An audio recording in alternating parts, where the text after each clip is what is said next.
They could have said no, they could have said, we'll talk to you at the city council meeting, but they graciously agreed. I didn't have to ask twice, I didn't have to ask 3 times, I asked the first time and they agreed to do it. They know that I don't know where I'm going to vote in regards to this upcoming project they have, but I am very interested in it. Although it is not in Ward 2, it is in very close proximity to Ward 2, so I have an interest because my people in the ward have an interest as well. I have asked him to address some specific items.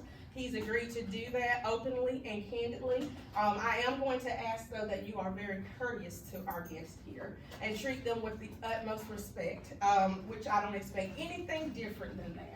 But I do want to put that out there because we want to make sure we have a very clear dialogue as well about housing. I also have Mr. Tom Tippett here as well. He's going to talk to you as well about some issues with housing as well in the city of Opelika, specific to his program, Shelter for All, that he, I guess it's a cooperation with Ms. Jean Causey and Selena Daniels and some others that he'll mention as well. You all know, or if you don't know, there is a tremendous housing issue, especially affordable, in the city of Opelika.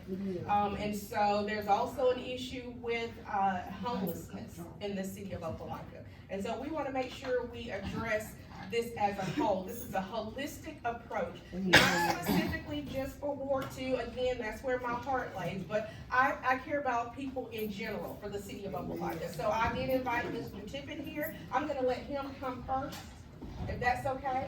Yes, and he'll tell you a little about Shelter for All, and then we'll move forward. There are a couple more seats. Feel free to have a seat if you want to, if you choose to. Really, Jean Causey needs to be here, but she couldn't.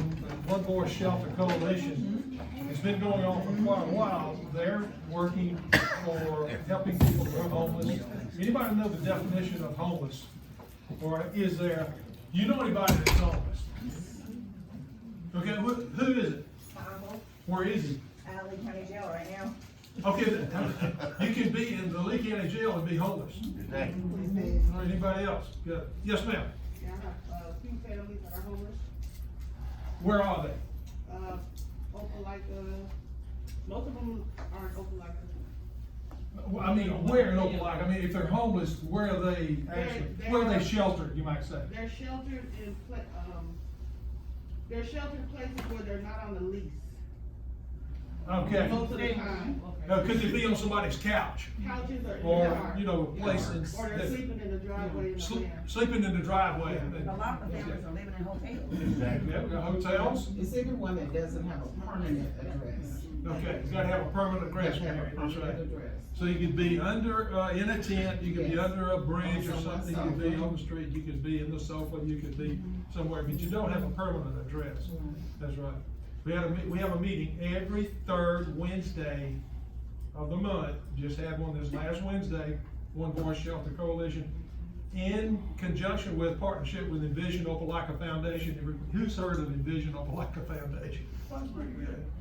What time, sir? It's at noon, and it's over at the Southside Center for the Arts, every 3rd Wednesday. They had a good meeting this last Wednesday. So ma'am, if I could borrow you, please. This last Wednesday, we had a young lady that came. It could be a man, could be a lady, could be whoever. And she gave us her story. She started out homeless right here. Let me get my thing, let me get my stuff here. She started out homeless right here. And she was bouncing around from place to place. Man, there was there are some family members that kind of help family members who are, don't have a place to shelter. So you got some of that.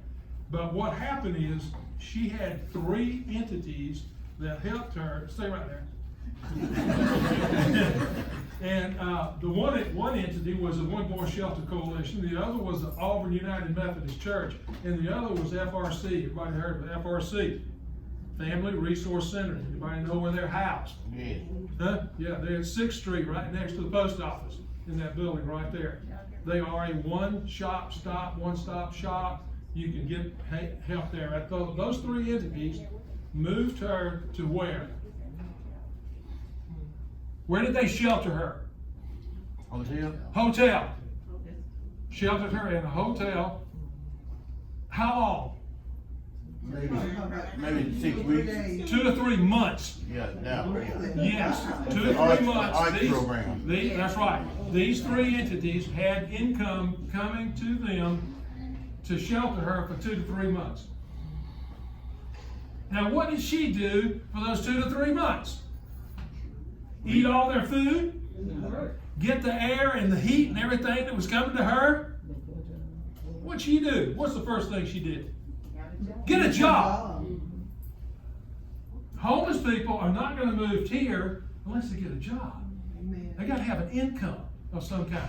They're not going to be able to live off these 3 sources ad infinitum, forever, whatever. Okay? 2 to 3 months in the hotel, got a job, then went to a affordable housing situation. What was the income? Anyone want to guess what that affordable housing was? How much per month? The rent? $800 to $900 a month. $450 a month. Oh, yeah? Yeah, $450 a month. But it wasn't all that great, Oscar. And there was some conflicts between her and the landlord. You know, you need to get this done, you need to get that thing fixed, and that kind of thing. How long did she stay here? 2 years. 2 years? If you're gonna move from the status of a homeless condition over in this direction, it's not gonna be overnight. Right. And if you know someone that is in this situation and wants to move in this direction, it can be done with support. They can't really do this by themselves. They gotta have some sort of help. And this is where One Voice Shelter comes in. This is where churches come in. Churches, if you're in a church and your church doesn't have benevolent funds to help somebody make this transition right here, you need to work toward that. Amen. Your families ought to be taking a regular monthly contribution, setting aside for people who need food, shelter, and clothing. Exactly right. Alright. I'm not saying pay for the phone bill, or pay for, utilities so you can get something like this. But help people move in this direction. Okay, she's 2 to 3 years at $450 a month. She's still got a job. Now, she's gonna make another transition. And this is critical. She's gonna make a transition to rent that is $1,000 a month. If it's $1,000 a month, probably it's a little bit better living condition. She's got income. In fact, she's got 2 jobs. She's got 2 jobs. This is a person that really wants to move in this direction. So she got 2 jobs. She's now working and she's gaining enough income to pay for a $1,000. That's not utilities. $1,000 is just the rent. But something else she's got to have. Starts with the letter T. Transportation. She got a vehicle. It wasn't your top of the line. It was something she could afford in her budget kind of thing. So she's moving in this direction. She just got this 3 months ago. She just got it. Good job. She just got this 3 months ago. You know what her goal is? Home ownership. That's in her mind now. Is it possible for somebody Yes, sir. homeless to make this transition in 2 to 3 years Yes, sir. and actually own their own property? Yes, sir. We had a realtor in the meeting yesterday, and there was a person in the back of the meeting says, that's not possible. The realtor stood up and says, yes, it is. Yes, it is. You can get loans, you can get all the things you need, and you don't have to have a lot of income. Now, she's got to have a CRED credit. She's got to have credit. Somewhere along here, she's going to have to actually get a big, good, nice credit score. And there are groups in Opelika and Auburn and the city, whatever, that can help a person improve their credit score. Like getting a car, or paying something on a rent or something like this. It's going to really help. Thank you, ma'am. Anybody got any questions? I'd like to commend you for doing a wonderful job as well, helping the young lady. Thank you, ma'am. I really didn't do very much. It was these other groups, and I was there Wednesday to hear her story. Thank you for helping. Very good, amazing, all right, can we just give him a Yeah. Before you have a seat, how can they, when's the next meeting, is the public invited? Yes, How does it- public's invited, it's gonna be the third Wednesday in April, I don't have a calendar in front of me, the 20th. The 20th, okay, all right, Yeah, you Tom all was are, there yesterday, April the 20th. April 20th, okay, Now, well. let me say this, Erica. Yes. I can't divulge some information, Okay, but One Voice Shelter Coalition has resources. okay. Okay, Now, I'm not gonna tell you how much money they've got, okay, but they've got contacts with some money. okay, They're looking at a piece of land. very good. They're moving in that direction. They would like to have a piece of land that somebody would give them. Mm-hmm. The houses that they're thinking about building are not gonna take any more than what? About this room right here. Okay. You know, the Okay. building, you Uh-huh. guys are building, it's just, you don't need very much property there, Right. right? Good, yes. Just need something like that. So, but let me say this, it may not be in Opelika, it may not be in Auburn, it may not, but it'd be in Lee County. Very good, And, very and one of good. the things that you're really concerned about is the school systems, and we got 3 great school systems Yes. for the children wherever they live. Yes, and that's the most important part. You know, we're discussing this type of issue, and that is getting people into a safe home, an environment. It doesn't matter what ward or what city, it is about the people. So That's thank right. you so much for sharing that information, and you're all welcome to attend as well. And I did also, before we move forward, thank you all for your patience again, as we worked on the technical issues we had earlier. But I wanna acknowledge also my, one of my counterparts, Todd Roush, Councilman Todd Roush in the back. Thank you so much for joining us as well. He, like I, we all have a interest about the city of Opelika, and we wanna know as much as we can, so we can make the best decision for the citizens as a whole. And so as we move forward, we're gonna segment now into, the next part of our discussion, and it is in regards to the upcoming apartments for, that the Marshes are developing, called the Taylors, a proposed, apartment complex that's gonna be located near downtown. And so I'm gonna let him come in, as they say in the Baptist church, come in your own way. All right, well, thank you, and thank you, Mr. Tom. Ash and I are here, my wife and Ty from our team, and we're here just to really give you an idea of what we're thinking, first where we've been, how we got here, what we care about for the future. Ash and I met and have lived here. She's from Opelika, grew up in the Mill Village, and I was here from Albany, Georgia. I've been here 30-something years. So, you know, she said the best thing in the world was her growing up in the Mill Village and walking porch to porch and those small homes, and any mama in there could spank you if you did something wrong. So she grew up there, loved it. Her granddaddy worked in the mill, her dad worked in the mill, everybody in her family worked in the mill. They told her, you're never gonna go to college, best thing you hope for is a good job. And so that's kind of her story. Mine, my parents tried for 13 years to have a child, couldn't have one, adopted me. 18 months later, had my little brother. And so my mama was crazy about me because she waited 10 years looking at an empty baby carriage. Grew up there, 17 years old, left home, and first time in my life. And my story, and why I want to give you the context, our story is beauty from brokenness. That's where we came from. 17 years old, I tried drugs for the first time, made some real bad choices. At 23 years old, I was in a real bad place. Ash and I had really struggled in our marriage. We had Nelson, our little boy, on birth control, and so we didn't plan on having a child. We'd only been married 6 months. 3 years in, we're 3 days from divorce, fighting for custody of our son. We're $1.5 million in debt. We're $99,000 overdrawn, and I've got a problem with drugs and hooked on meth. Went to the attic of my house over here in Geneva Street to hang myself, and my whole life changed. Come back down, told Ash what happened. She said, "You're a liar. You didn't change." And I said, "Well, I'm telling you, I got touched. Love got past the fence. Me and her worked hard to reconcile. We've reconciled. It took us probably 3 to 5 years of someone named Dwayne Wooten and his wife mentoring us and teaching us how to forgive, love one another. And then we started building a life. We didn't file bankruptcy. We worked our way out of that debt. It took us about 7 years to get to zero.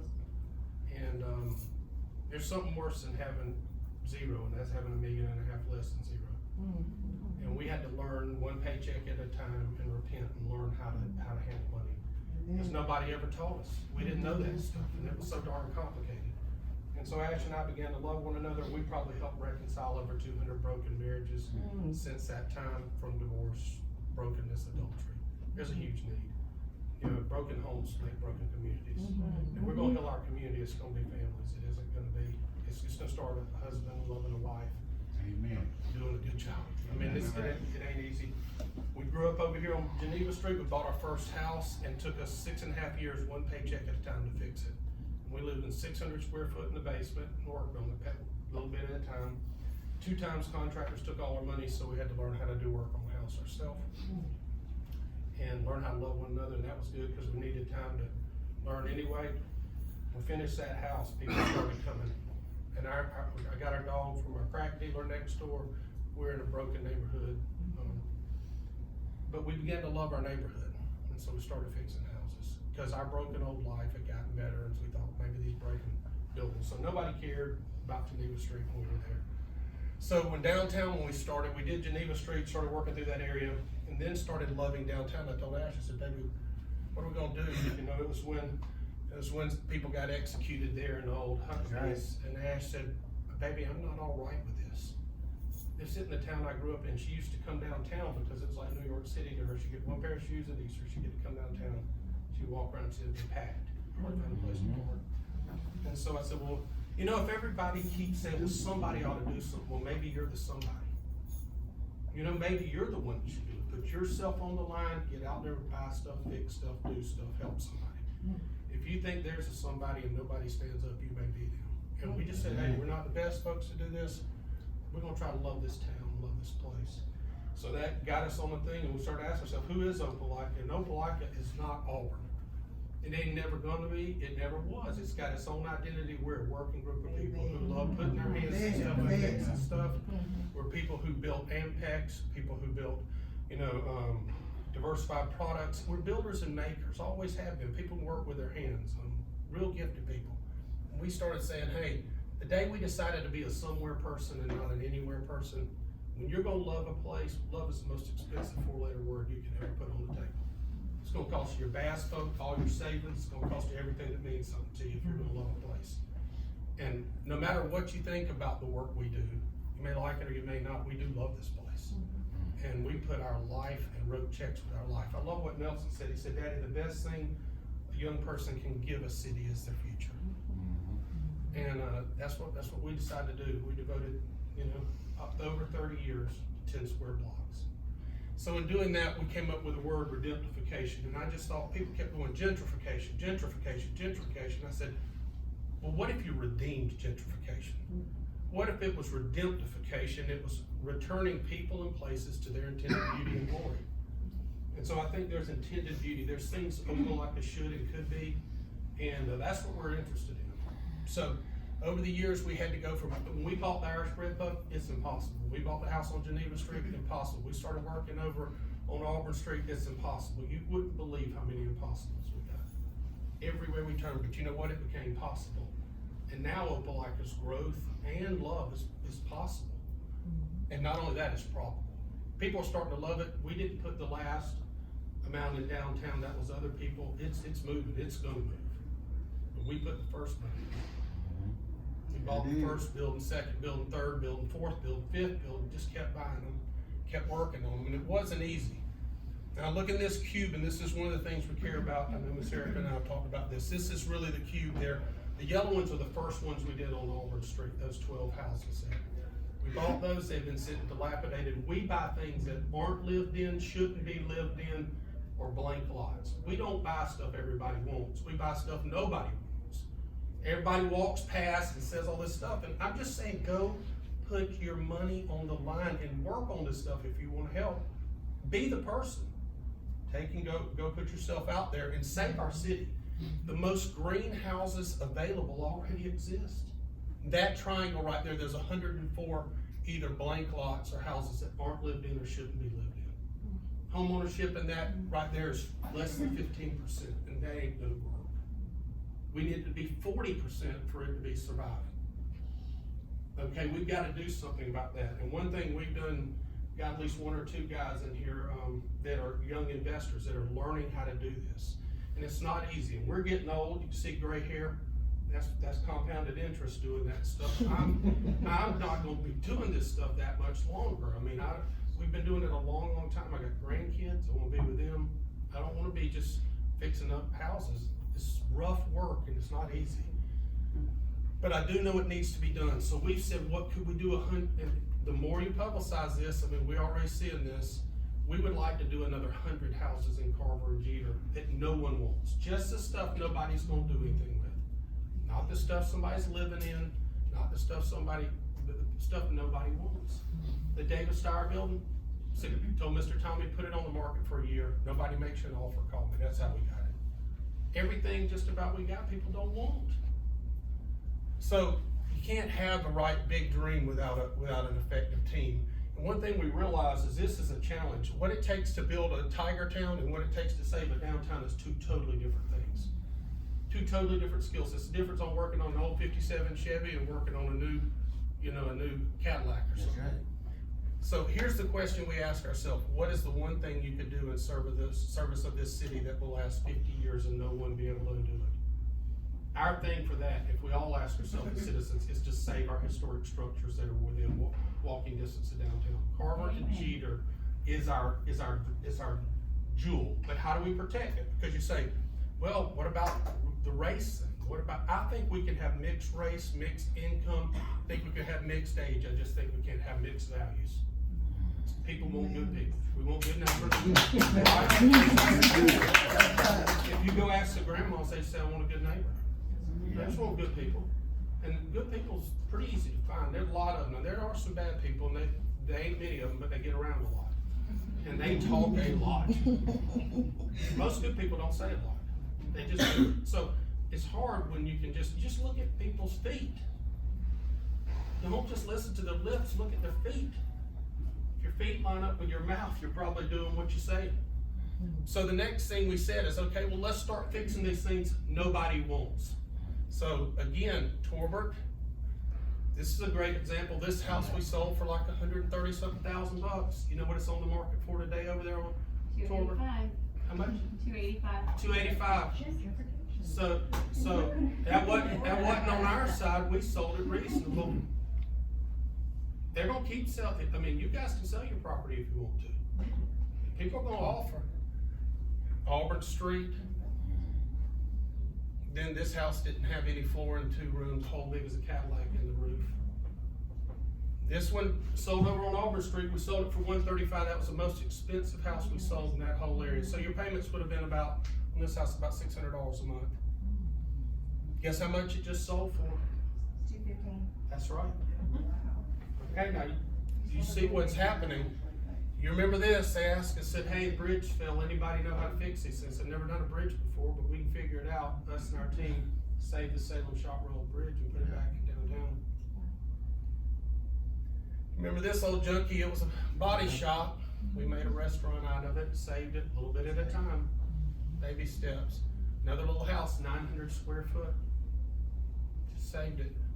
This one right here is a good example. We called it a Love Shack. It's a great little mid-century modern. We made it beautiful. Guess how much we sold this house for? $78,500. How much did it sell for just recently? Like $140. Okay, so here's the thing: is we can't control after you sell it once. Now the shame of this is not many people in the neighborhood had a chance to buy these houses. They sold so fast. Question, and when were you selling these versus the market today? So this was 2017 and 2015, that was a much different market. It's just been over time. These were done, I guess, maybe 3 years ago, if I had to guess. I lose track after doing over 200, so, but it's Well, just and been. these were 12, so I could, that y'all been talking about, so I thought you might know them. Right, yeah, I don't remember exactly, but at Auburn Street, we did those 12 on there, I would say somewhere around 3 years ago, right before the pandemic, I think, but. It was around 18. Was it 2018? She remembers the date, so. And this, you remember, we wanted to put a little grocery store back, but you can't do that, spot zoning. So we made it a 1-bedroom little house. That's the old Reed store, and Mr. Reed has the one that collected all these. So how many of you would have saved that one with the front and the inside like that? Right. Yeah, it's not easy. This is a little house, it's one of my favorites, one of the first ones we did, 616 Meadows. This lady, we fixed this house, I think we sold it for $25,000 maybe, or $27,000 to a blind lady. She made us a cake, appreciated the house, and they said, why do you make it so pretty? And she said, because my friends aren't blind. That's the little block house over on Meadows. This was 1811 Hurst Street. Well, it's rough working on Hurst. See, a lot of times you leave your tools out, you didn't have tools, you know. It's got an owner now. This one's over here across from I did this, you know, just, again, you know, the gingerbread house sitting there for all them years, everybody's gonna fix it. Nobody jack it up and put a new foundation under it with picks and shovels. And that was one of the most difficult houses we ever worked on. And it took us a lot to save it. Now it's a clock museum. It's a fabulous house built by a freed slave horse king. This one's over on, and I'll get done here in a sec, 8th Street, the Sharma's house. This one's over, and you see the hole in the roof. When we bought it, there was no power on it, but somebody's living there. It was a homeless person living there. And so, again, these are just things nobody wanted. This is the first big house we did across the street from our house. It was the Melton house. It was burned out inside. So guys, Mafia is the restaurant from this other little building. Irish Bread, you see the inside, they paid $150,000 for that building like that. Nobody else wanted it. There wasn't anybody tearing his arm off to buy it. So again, just a lot of work. And then David Starr sat on the market for a year and not even get an offer. There's a beautiful historic building hid underneath that thing from 1895. Took all the facade off. Now we could have just left it like that. Why would we spend the expense to build the tower, make it all the details exact, put handmade shingles on it and do everything? You tell me. So come to this apartment thing, and one thing I want to say about the apartment thing, I'll go into why we think it's great. We were going to do what we wanted to do at the David Starr building, is build a luxury hotel. That was our goal. We had a deal struck to build the first Southern Living hotel in America. We had half the capital raised, and the pandemic hit. And then the whole project folded up. So I decided what to do. So we just said, we're gonna try to continue the event business. Ash likes it, she's in the event business. So well, what's the other thing we know? There was a couple things we knew would help our downtown. We knew people living in walking distance of downtown. If you look, some early surveys were done around Tigertown. They predicted how long it would last if they didn't have walking people in distance of Tigertown. And they said 15 years, you think was the number. Tigertown could be Midway Plaza. Midway Plaza was our last Tigertown. And it didn't turn out so hot once that went away. So I'm not against Tigertown, I'm just saying we need walking people in distance of it. So our downtown, we had a choice. Do we build residential and then build a place people want to live, and walk to? Or do we build a place people want to walk to and then do the residential? Well, that's why we did Malpia's, Irish Bread, Sidetrack. You name the businesses, the things everyone says they're protecting down there. MB Salon, first one, Holly believed going there. She was like this. People said, no ladies are going to go down there and shop at and get their hair cut at your place. She's been there, I guess, 14 years now. And continues to serve. 14 years this month. One of the hardest working ladies you've ever seen. So we just said, well, let's build this place, and we had to build the businesses because nobody could come in. We were sitting down there making mortgage payments, drinking Maylocks because we couldn't get people to rent down there. And so we just love this city, guys. 275 plus structures we've been working on this city, and we aren't an overnight success. Me and Ash started broke and dumb, and we've worked our way to here. And we love this city. You may not agree with what exactly we want to see for it, but we believe what we're saying is one of the best things we can do for the future of downtown and the future of what we've invested in our whole life has invested in 10 square blocks. So that's what we're doing. We believe we partner with a great man. He's 30 years in this business. We believe that we've done the due diligence of over a year worth of work, and we followed every single process to the letter. You go to planning commission, you get all the documents together, you spend a couple $100,000 on plans and engineering and all this, and then go through it. So here's what people want to answer, and then we'll take some questions and talk about this, and Ash and I can do that. So people say this development, if it happens here, it's gonna happen everywhere. Guys, it can't happen everywhere. It took us 13 years to assemble this 7+ acre site. And if you wanna know, is there any other 7-acre sites? Bancorp South, if you can buy it and tear it down, it's 3.95 acres. The new library here sits on 4.39 acres. If you look, First Baptist, the main block, not the parking lots, 3.13 acres.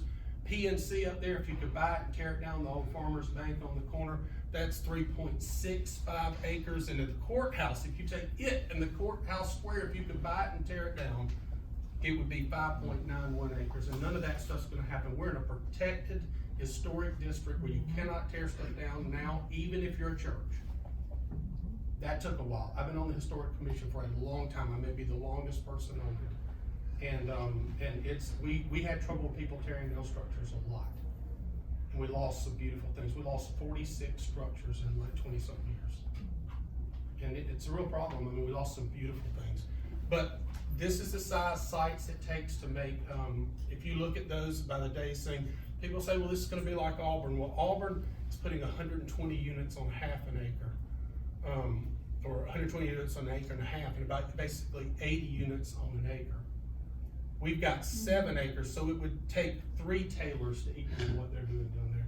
They have ruined Auburn, they've absolutely ruined. Yeah, well, and the challenge, if they could, if they made a decision not to tear down the historic structures, it would have helped a lot, because we lost a lot of structures to do that. Number 2 is their density and what they're allowing is great. Those are 6-story buildings. Are you saying that Auburn has, 120 units on 1.5 acres, or is that, are you saying that's? That's what, this came out of Matt Moses. I just can't read. Yes, other ma'am, people's heads. it says most recent developments on the Okay. scale of 120 units Opelika per is half, having for- an acre and a half, right? So the Now, scale of it, 14 units per acre, so we have I don't know what Auburn mass housing I'm not sure zoning is, either.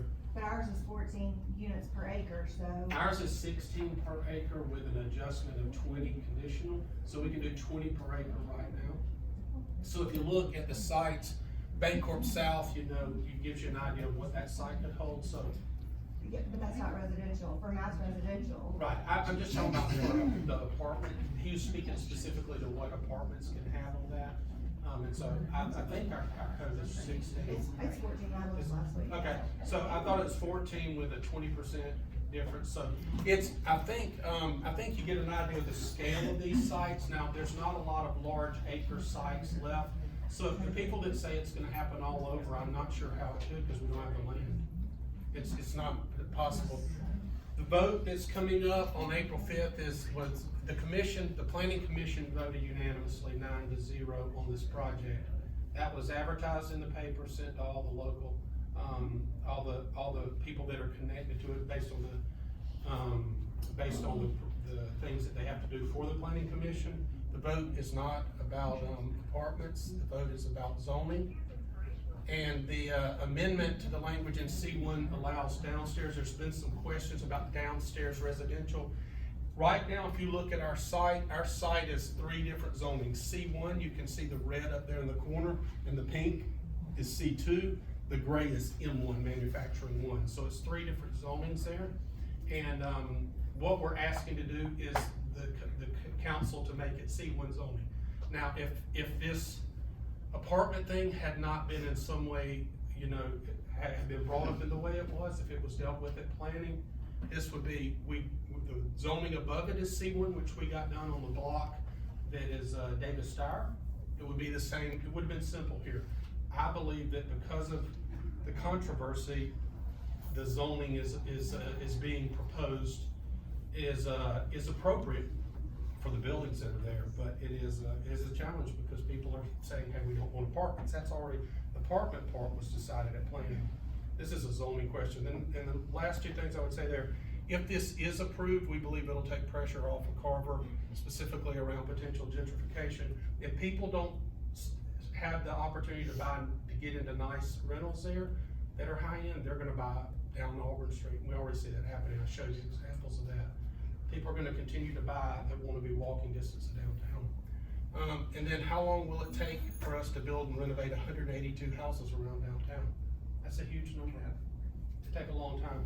So as I land the plane on this, the design and people talking about appropriate, I mean, you look at the old creamery here, look at the Martin Theater, look at the proposed 6-story that the Scott family wanted across from First Baptist. Look at the Montgomery Fair, that was 1947. So there's a lot of research done. You may not like the design, but the design was researched by people who have a lot of sophistication around this. So that's the case. And then again, people say, well, will you be able to rent these things? Guys, we've got a sophisticated report from Cushman and Wakefield, which is a huge organization, costs a lot of money to make sure that we've got our lenders and everyone that's around this supported and say, hey, this is what the market supports. So that's pretty much our story there. The other thing I would say is that scale, when you see the scale as it relates to our buildings on the corner there in the new police station, I believe they're not so far out of scale in proportion with that. And then the last thing I would say is that, you know, it's perspective. People say stuff about the design, and I understand there's a lot of detail in the brickwork here that doesn't get seen online. The beautiful detail and trim, we believe they have great details. So that's taste. I mean, I understand that. The farmer's market, we're in negotiations right now, and I'm pretty sure he's gonna go into the dark black roof building there you see and have the courtyard beside it for his outdoor. So we've been working with him. He wants to be in there. We want him to be in there. Farmer's market is a good thing to have. He needs a better facility. So I would finish this by saying we're open to helping other people. We need to do 300 houses plus in Carver and Jeter in the next 5 years. We can't do it ourselves. I want to highlight Stanley Reed here, who's in the back. Stan, will you raise your hand? So Stan, him and his wife are some of the smartest young people I know. And they've been investing. He's bought, I don't know how many houses, I think 5 or 6 so far in doing them. And we need 5 stands in Shanikas who will fix houses, get them in a shape people can live in them. And so I encourage you, if you want to sell one of your houses there's other people doing it, and they're doing a good job, and they're trying hard. They're a young couple. I told Erica we'd make it available if we'll try to do a class or something if some young people want to learn about how to do this. It's taken us 25 years to learn it. Stan can tell you about what we taught him and Shanika, if the advice we give them is valuable. So we're gonna try to do that. We'll be able to do a Zoom class or something. And guys, we help cities all over America. We've got 9 cities around America we help doing the same thing. We're not just guessing at this. We've got the most experience probably of anyone in America doing what we're doing. And so that's kind of the story. I know that this is what we're focused on. The last thing I would say, if you want to know who's buying up, with homes we've sold between 58,000 and 135 total. That's in the whole area. Over the next 5 years, our goal is to do 300 homes with the help of other people. Maybe 30, maybe 500, depends on if people sell them or whatever. If you want to know who's the biggest purchaser of these things, there's A&P Property. That's Howard Porter, and then they bought 61 in Carver and Jeter. So if you want to talk about who's buying the homes, they ain't doing the same thing we are, I don't think.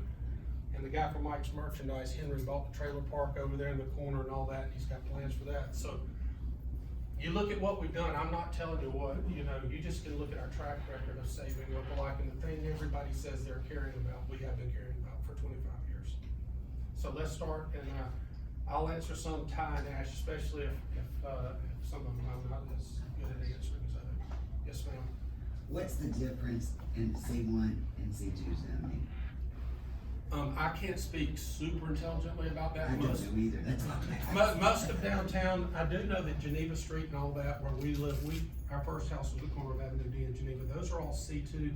C2 requires some further setbacks, parking, and it's also, and I've heard they want to change some of that, because if you look, if we're in a downtown, like the best example, 2nd Avenue, when you build new things and set them back off the road and have big parking lots in the front, people go faster.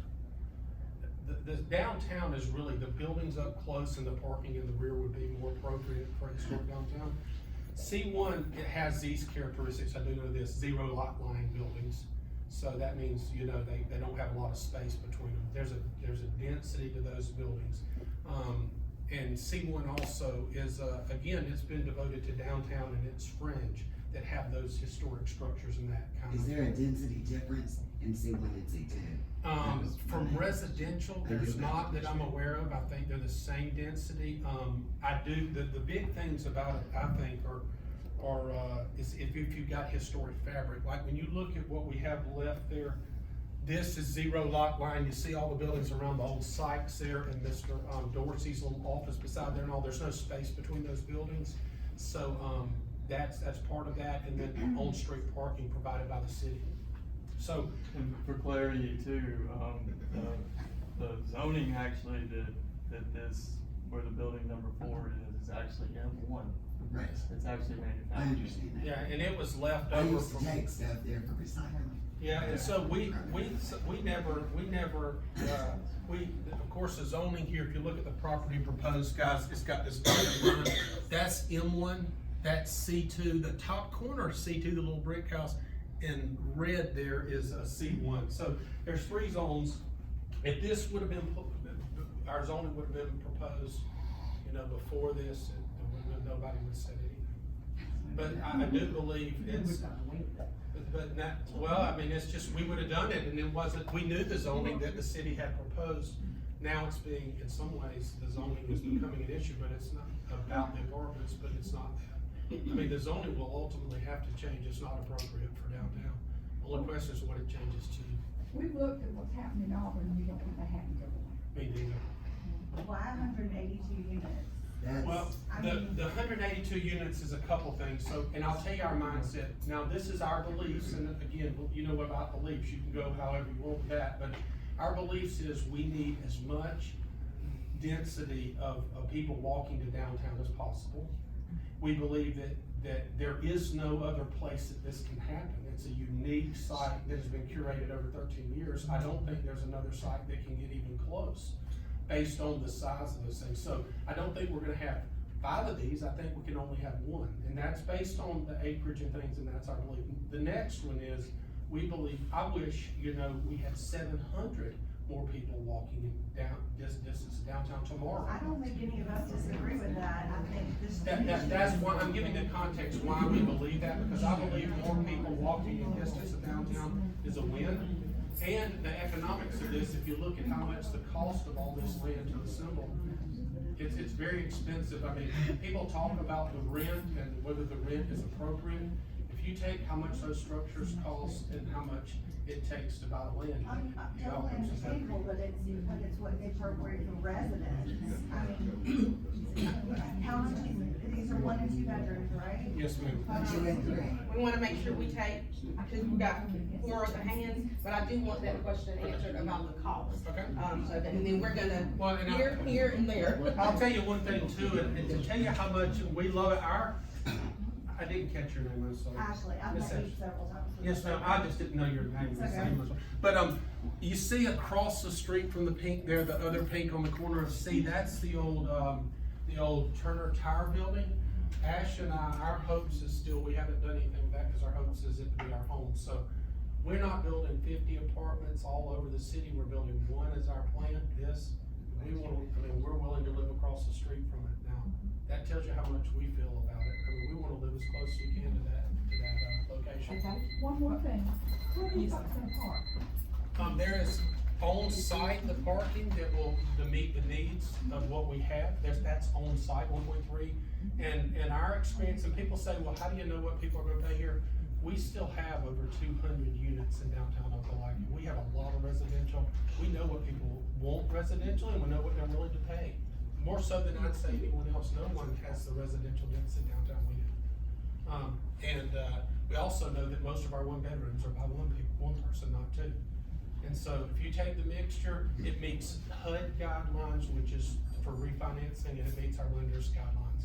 So they're all gonna park on site. That's why there's that mixed parking. Secondly, we're taking over across the street in the Davis Tower block, and we're adding another.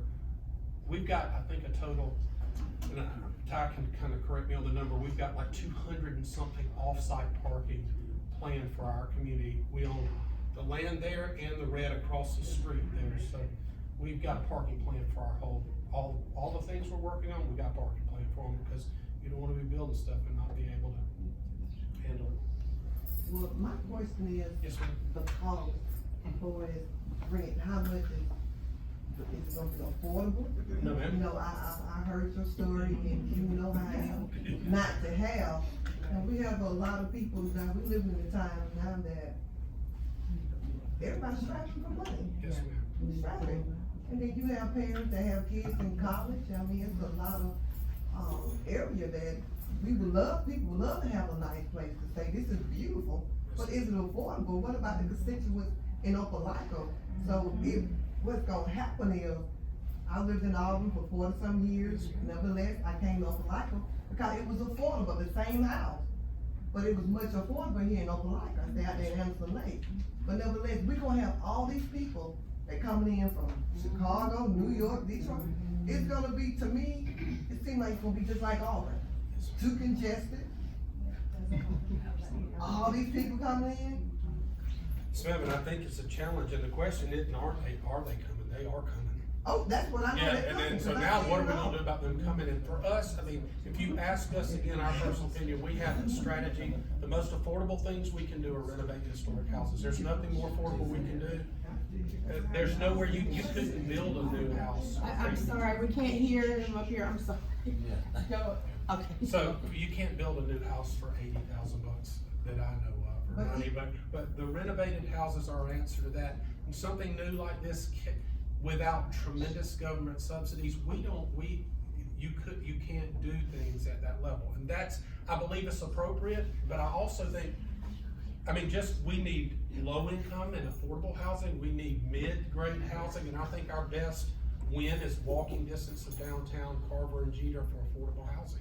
I mean, those districts have the density there, the homes are there, they're underutilized, some of them are like lived in, so that's gonna need to be addressed.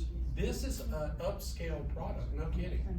But it's built for that clientele, and there's some people who want that, and I'm just saying, there's some people who want a Camry and some people who want, a Corolla, and this is built as a Camry. And I understand that, and I'm minister too, the Bible said count the cost. Right. But nevertheless, the jobs they here in Lee County, they don't market paying, you making $200,000 and $300,000, so in my mind, where are the money coming from, people to stay in $500,000 and $600,000 houses? We don't have a job market here. Yeah, To be honest, I don't see the job market here, and it's nice to stay in a $600,000, $1 million home, if you can afford that. But what about the people who can't afford it? We are forgetting about them. Habitat Humanity find land to help people affordable homes. Have you all ever thought about partnering with them? Yes, ma'am, we have. We have, yes, ma'am, we talked about Habitat. We're doing what you want done. We're gonna see that it's done. We also need this too. We don't need to eliminate this because we can't have affordable housing for everybody who needs affordable housing. We're not gonna leave out the people who want to go that path, like I demonstrated just a minute ago. And we're gonna provide the resources they need to own their own property. And that's fine, and it's good to have a beautiful home, that's nice, but what I'm saying is, let's not forget the least among them. That's what I'm saying. Yes, ma'am. That's and I right. agree. That's what I'm saying. Yes, ma'am. Let's We not will forget not the do least that. among them. That's what I'm saying. Okay. No.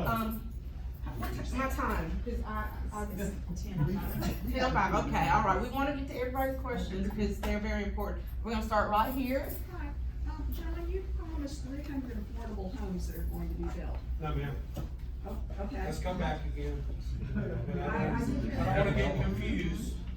Let's see, 300 homes, we said, our goal, our hopes is that 300 will be done in the next 5 years. We couldn't do that, it normally takes 4 months a home, so you may take 4 times 300, my math says 1,200 months. I don't live that Then I long. read that out like. So that's what I really wanted to It know. was just, What are the specifics that you've already planned to assure that these homes are going to really be built rather than just a vague promise? and now it would be a vague promise if I hadn't already done it. I'm just No, saying I'm no, gonna keep no, doing what I'm doing, and that's my goal. So if you're asking me my intentions, I'll tell you. Yeah. My intentions is to continue to buy homes in Carver and Jeter that nobody wants, that people don't live in, shouldn't live in, or blank lots, and fix them.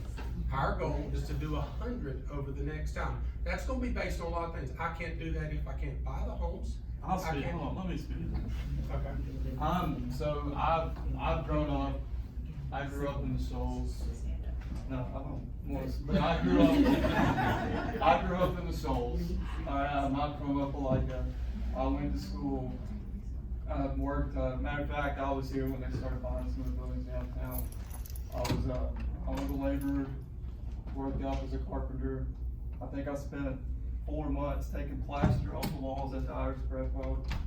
And, these guys, they basically taught me, like Stan, how to invest in homes incrementally. And I bought 20 units over 10 years. So what he's saying is, he's not saying Marsh. He's saying I'm willing to invest in others to help them do other units. Me, Stan, So you can sell them to Haley and let them charge high rent on them? I don't know what We're that talking means. about affordability, are we creating affordability? Are or you we doing creating- affordable housing? I actually am, Yeah, thank you, I'm she an is. affordable housing developer for the last 10 years, so I've got lots of questions. Can you actually define affordable for us? What does affordable mean for the United States Department of Housing and Urban Development? That should be a simple question. Excuse me, hold Yeah, on. we got, let's. Okay. All I'm I got my saying is answer. that Thank the you. question was I'll let you the continue. 300 units came from the housing, but I think that there is a way to do this incrementally and small scale. We are gentrifying incrementally, that's correct, thank you. I wanna address the gentrification though, because I have just as much invested in that question and answer, as anybody else in here, and specifically because I am African American, and typically, when gentrification occurs, we are the ones that it affects strongly and highly. In regards to this project too, and I'm gonna piggyback on what Mr. Tippett said as well, is that we are not trying to prevent people from building. If somebody wants to live in a apartment that costs $2,000, then they can live in it. But what I wanna hold the Marshes to is to also creating, like, Ms. Bradshaw said, affordable housing as well. I mean, if you're gonna do 100, 200, or 300, we need to have that answer. We need it on paper like that, the apartment complex proposal as well. Okay, hold on 1 second. And this is still not my answer to it, because I'm listening to the people, but I wanna hear everybody's side.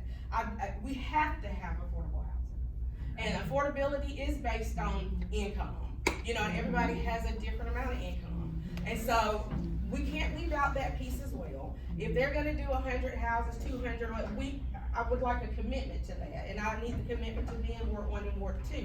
As well, because, and I also wanna ask you, and have you repeat as well, that you said we can hopefully work out a way that people who already live in that community would have first choice on the purchasing of whatever of these houses.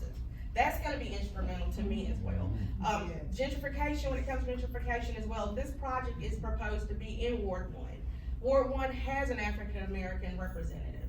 This same African American representative, sits on the planning commission. The vote was 9-0, so we know what the vote was for him.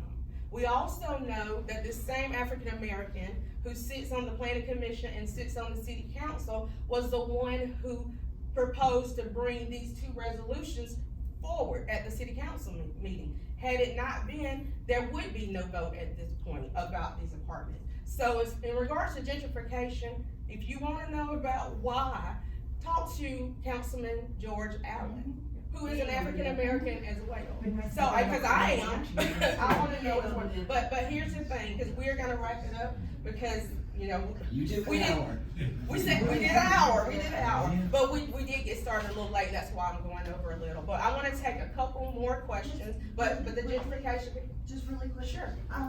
So 182 units, why not cut that in half and do 100 units and then start working on 100 houses in Carver Cedar? That way, you got the luxury living, you could always add you could add more to the development, you've got the acreage already, and it's in separate buildings, so why not start smaller and increase your luxury apartments as you are helping affordable housing? And I think we're gonna have that question answered, if you'll answer that, and then we're gonna take one more, we may have to do this again, if we have time. But I do wanna hold to that, so we're gonna take let you finish your question, okay? Yeah. And then we'll take it. Yes, ma'am. So is that not an That's, option or? we're actually only playing the role, we've helped get the developer to the table. It's their capital, it's their deal, as far as that, they'll own the deal. And, they're gonna hold it for, their intention is to hold it for 30 years. So they're the ones that decided on the number, so we would need to contact. The Sierra Development, but I can tell you, these guys are, again, sophisticated developers, they've done, But, well, I'm sorry, I'm just trying to figure out. I was gonna try to give at least all the context. So- Yeah, I just was trying to figure out the affordable housing aspect that, you know, you were mentioning contributing. If it's their capital, then you wouldn't be able to pull any out to work on. That's what I was going to. Their capital has nothing to do, the work we continue to, and I'm not gonna commit to 100, I'm not gonna commit to 500. I'm gonna commit to keep doing what I've been doing. I don't know if I'm gonna get hit by a bus tomorrow. And I know one thing, not many folks can do what we're doing. There's just, it takes a unique skill set to do it. I'm gonna do all I can, that's what we've been doing. Look at my past and just tell what the future's gonna look like. We're gonna keep fixing houses as long as we can, and as long as we have a crew. That's very hard. We've got a few guys that have been with us 15 years, and it's hard to get good guys. I grew up in the electrical contracting business. I've got one carpenter that's 63 years old. His daddy, Mr. Blanks, worked for us. He works for us, his son works for us, and his grandson. And when they're gone, I don't know where you get more of those guys, so we'll Southern keep doing Union's a great resource. Huh? Southern Union's a great resource. Or funding programs. Right, I would love to have them, but it's hard to find guys that do historic structures, so that's our. Can I ask you a question too? I'm Sure. sorry to cut you off. How long did it take you to do the 200, 25 years. to do the 200? To get to where we are now, we What about started the at 12? what's that? What about the 12 houses on Those Auburn? 12 took us, I guess, about 2 years. So it depends on how bad they are, it depends on what they need. I mean, the gingerbread house took 2 years almost itself. How many of them So were turned into duplexes for twice as much? Wait, thank you very much. Right here. All I wanna say is that in order for us to change some of the things that we wanna change in our community, we have to have a leader that's gonna fight for us. And as far as I've been in Opelika almost 45 years, I'm 2 years from Auburn. And I've seen the sudden changes, and I haven't seen any change with George Allen's district, his ward. So first thing we need to do is remove his ass. So we need to vote to remove someone and fight for us and not against us. So that's our first thing. We need to get opposed, and we need to vote somebody in. Let's see you on the ballot. Let's do it. I'm not in Ward 1. Or I would've gave him more, I run for his money. But he needs to go. I'll tell him to his face, it's no secret. My name is Annie Jones, I'm on the porch on you can't. But he needs to go. I don't see him voting for nothing that's in our interest. He's always voting with the good old boys. We need change for Opelika, and if we want it, then line up and let's take it. Okay, well, I'm not, well, you know, I have to be respectful to the council people as well, because, you know. But we can say it. Okay, We can say it, but we can say it. Okay, well, again, you don't have too many wounds back there, do you live. Thank you. I, from the bottom of my heart, I know it is not not hard, it's very difficult to stand before people, I know. And take, the good things and the bad things as well. And so I just appreciate you all's willingness to come and have the hard conversations. Again, I don't have the only vote, there are 5 people that will have a vote as well. But this gives me more knowledge, because this is who matters, and you all too, because you invest in the community. So I really appreciate it. I really appreciate it. And thank you for sharing your testimony. Everybody got one. And we do appreciate. We appreciate everybody's You all have got done one. We're great right. work. So we pray that God continue to bless you all in a mighty way as well. But just don't forget about the portion. That's all we say, okay? And we're all gonna leave here as friends, just like we came. Exactly. Thank y'all again for coming. I appreciate, Councilman Ross, did you have anything? Okay, all right, well, all hearts and minds are clear. Thank y'all again for coming, we appreciate it. If there's enough time, I might do another one of these. Thank y'all again, take some refreshments.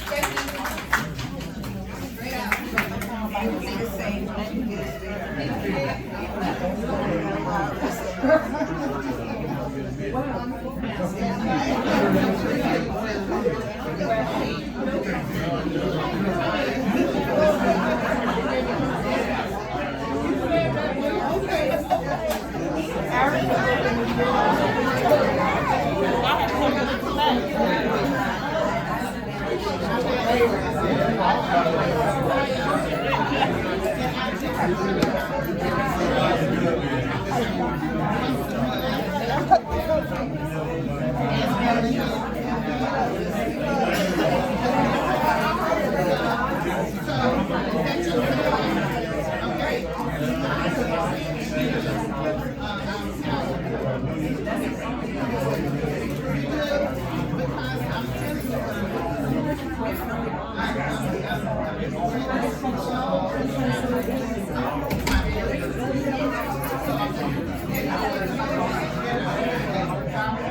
Yeah, okay, all right, thank you.